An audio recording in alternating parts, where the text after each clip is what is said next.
कौन कौन? शैतान भी जिनकी हैबत से काफिर लरजते रहे।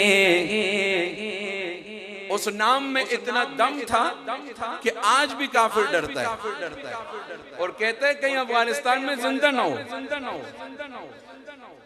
आज भी काफिर क्या नाम था? कहो सुभान अल्लाह, ऊंचा कहो, अल्लाह उनके काम में बरकत दे। पूरे आलम में हमारा सर फखर से बुलंद हो गया। आम माफी का ऐलान, भाई को भाई नहीं माफ करता, आज सबको माफ किया।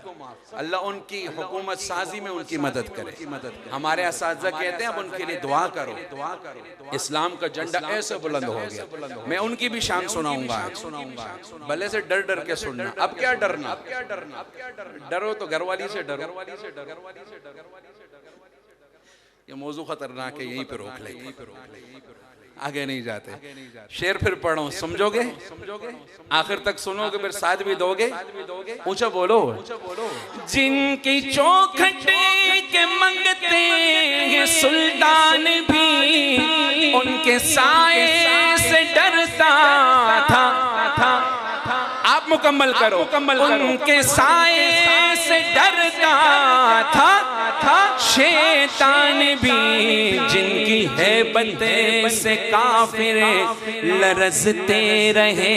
जिनकी हैबत से काफिर लरजते रहे। उस उम्र की अदालत की क्या क्या क्या है? उस उम्र